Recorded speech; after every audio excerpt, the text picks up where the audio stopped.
দেৰগাঁও চহৰস্থিত জিলা শিক্ষা আৰু প্ৰশিক্ষণ প্ৰতিষ্ঠান গোলাঘাট ডায়েটৰ 13 আৰু 14 ডিচেম্বৰ শনি আৰু দেওবাৰে দুদিনীয়া বৰ্ণাঢ্য কাৰ্যসূচীৰে ৰূপালী জয়ন্তীৰ সামৰণি অনুষ্ঠানভাগি এটি গাম্ভীৰ্যপূৰ্ণ অনুষ্ঠানেৰে অনুষ্ঠিত হৈ যায়। সামগ্ৰিকভাৱে আমাৰ প্ৰস্তুতি প্ৰায় সম্পূৰ্ণ আৰু আমি খুব সুন্দৰকৈ আৰম্ভ কৰিছোঁ।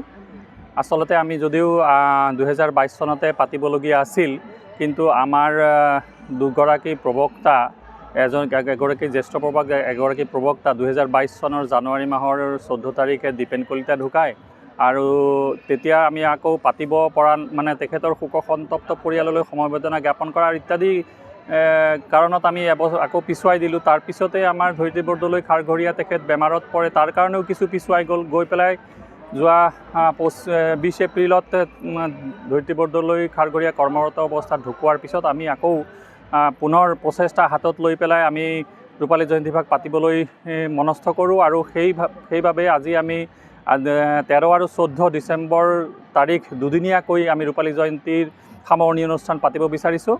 আৰু আমাৰ ইয়াৰ ৰাইজৰ সকলো ৰাইজ তথা আমাৰ বিভিন্ন শুভাকাংক্ষী শিক্ষাগুৰুসকল, বিভিন্ন স্কুলৰ শিক্ষক শিক্ষয়িত্ৰীসকলৰ অকুণ্ঠ সহায়ৰ বাবে এই কাৰ্য সম্পন্ন হৈছে আৰু আমি তেখেতসকললৈ এই মঞ্চৰ পৰাই আমি সকলো শিক্ষাগুৰুলৈ যিসকলে আমাক সহায়ৰ আগবঢ়াইছে সেইসকল সুধীবৃন্দলৈ আমি আমাৰ ফালৰ পৰা বিনম্ৰ শ্ৰদ্ধা নিবেদন কৰিছোঁ। আৰু দেৰগাঁও ডায়েটখন গোলাঘাট জিলাৰ ভিতৰত এটা জাকত জিলিকা অনুষ্ঠান হৈ থাকক, ইয়াৰ উত্তৰ উন্নতি কামনা কৰিছোঁ। লগতে শিক্ষা ব্যৱস্থাৰ যি আমূল পৰিৱৰ্তন হ'ব ধৰিছে, সেই পৰিৱৰ্তনত জিলা শিক্ষা আৰু প্ৰশিক্ষণ প্ৰতিষ্ঠানে গুৰুত্বপূৰ্ণ ভূমিকা পালন কৰি জিলাৰ শিক্ষাক যাতে আৰু আগুৱাই লৈ যায় আৰু যি মানৱ গঢ়াৰ যিটো সংকল্প ডায়েটৰ, সেই সংকল্প যাতে পূৰ্ণ হওক তাৰে কামনা কৰি মই বক্তব্য সামৰিছোঁ। এই উপলক্ষে শনিবাৰে পুৱা ডায়েটৰ পতাকা উত্তোলন কৰে ডায়েট গোলাঘাটৰ অধ্যক্ষ সাধন পালে। ৰূপালী জয়ন্তীৰ পতাকাৰ লগতে 25 গৰাকী বিশিষ্ট ব্যক্তিৰ দ্বাৰা পতাকা উত্তোলনৰ পাছতেই স্মৃতি তৰ্পণ, ৰূপালী জয়ন্তীৰ স্মাৰক উন্মোচন, বৰ্ণিল সাংস্কৃতিক শোভাযাত্ৰা অনুষ্ঠিত হয়। এই বৰ্ণিল সাংস্কৃতিক শোভাযাত্ৰা উন্মোচন কৰে বিশিষ্ট ফিজিঅ'থেৰাপিষ্ট ডাক্তৰ অৰুণজ্যোতি হাজৰিকাই। আজি বিশেষ কাৰ্যসূচী, দুদিনীয়া কাৰ্যসূচী অনুষ্ঠিত কৰিছে। হয়। আজি বাৰে বাৰে সাংস্কৃতিক শোভাযাত্ৰা অনুষ্ঠিত হৈ গৈছে। হয়। আপুনি ইয়াৰ এজন জ্যেষ্ঠ অধিবক্তা, কওকচোন সামগ্ৰিক অনুষ্ঠানটোৰ বিষয়ে চলিছে। আচলতে পোনপ্ৰথমতে আমি জিলা শিক্ষা আৰু প্ৰশিক্ষণ প্ৰতিষ্ঠান গোলাঘাট দেৰগাঁৱৰ তৰফৰ পৰা সদৌ গোটেই অসমবাসী ৰাইজলৈ বা গোলাঘাট জিলা ৰাইজলৈ বা দেৰগাঁও ৰাইজলৈ আমি সেৱা জনাইছোঁ। এইকাৰণে সেৱা জনাইছোঁ যে আমাক এই অনুষ্ঠান পাতিবলৈ বিভিন্ন ধৰণৰ দিহা পৰামৰ্শ আগবঢ়াইছে, লগতে আৰ্থিকভাৱেও কিছু সচেতন নাগৰিকে আমাক আগবঢ়াইছে অনুষ্ঠানভাগি আগবঢ়াই নিয়াৰ কাৰণে। গতিকে আটাইকে ধন্যবাদ জনাইছোঁ।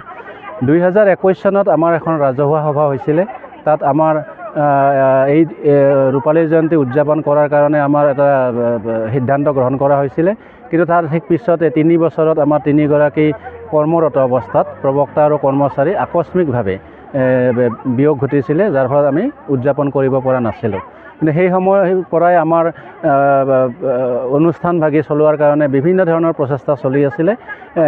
সেইকাৰণে আমি 13 আৰু 14 ডিচেম্বৰ 2025 এই দুটা দিন আমি নিৰ্ধাৰণ কৰিছিলোঁ প্ৰায় 2 মাহ আগতে, আৰু আমি সেই 2 মাহ আগৰ পৰা আমি পূৰ্ণ প্ৰস্তুতিৰে আমাৰ পৰিয়ালৰ সকলো সদস্য বা বুনিয়াদী শিক্ষক প্ৰশিক্ষণ প্ৰতিষ্ঠানৰ সকলো সদস্য বা আমাৰ দেৰগাঁওবাসী বা গোলাঘাটবাসী সকলোৱে বিভিন্ন ধৰণে দিহা পৰামৰ্শ আগবঢ়োৱাৰ কাৰণে আৰু স্থানীয় বিদ্যালয় প্ৰধান শিক্ষকক আদি কৰি শিক্ষক সমাজ সকলোৱে আমাক বিভিন্ন ধৰণে সহায় সহযোগিতা আগবঢ়াইছে। তাৰ কাৰণে আমি আটাইকে বিনম্ৰভাৱে আমি ধন্যবাদ জনাইছোঁ আৰু কৃতজ্ঞতা স্বীকাৰ কৰিছোঁ। আজিৰ দিনটোত আমাৰ কাৰ্যসূচী বহুতকেইটা আছিলে। আজিৰ দিনটো প্ৰথমতে আছিলে আমাৰ মূল পতাকাখনৰ উদ্বোধন, সেইখন আমাৰ কৰা হৈছিলে। তাৰপিছত আমাৰ 25 বছৰৰ 25খন পতাকা আমি একেলগে উঠাইছিলোঁ আৰু বিভিন্ন নাগৰিকক আমি তাৰ কাৰণে আমন্ত্ৰণ কৰিছিলোঁ।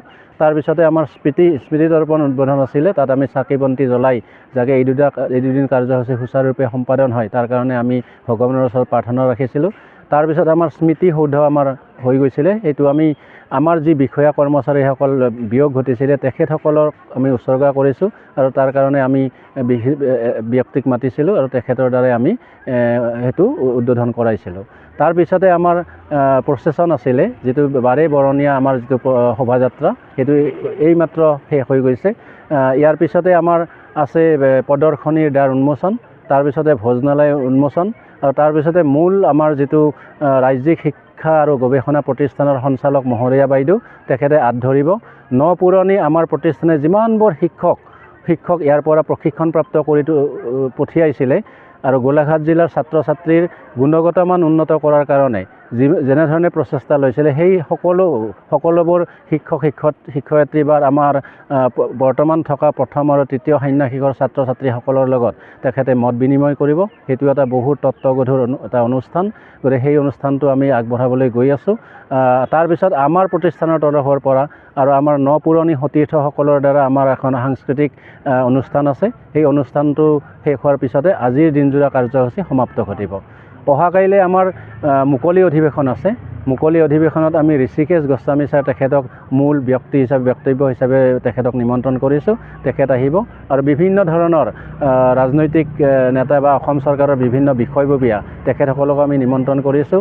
শিক্ষক সমাজখনৰ বিভিন্ন ছাৰ বাইদেউসকলক আমি নিমন্ত্ৰণ কৰিছোঁ বা স্থানীয় আমাৰ গোলাঘাট জিলাৰ লগতে দেৰগাঁৱৰ বিশিষ্ট ব্যক্তি আটাইকে আমি নিমন্ত্ৰণ কৰিছোঁ সেই অনুষ্ঠানভাগত আগভাগ ল'বলৈ। গতিকে সেইটো এটা আমাৰ অহাকালিৰ কাৰণে ভাল অনুষ্ঠান আছে।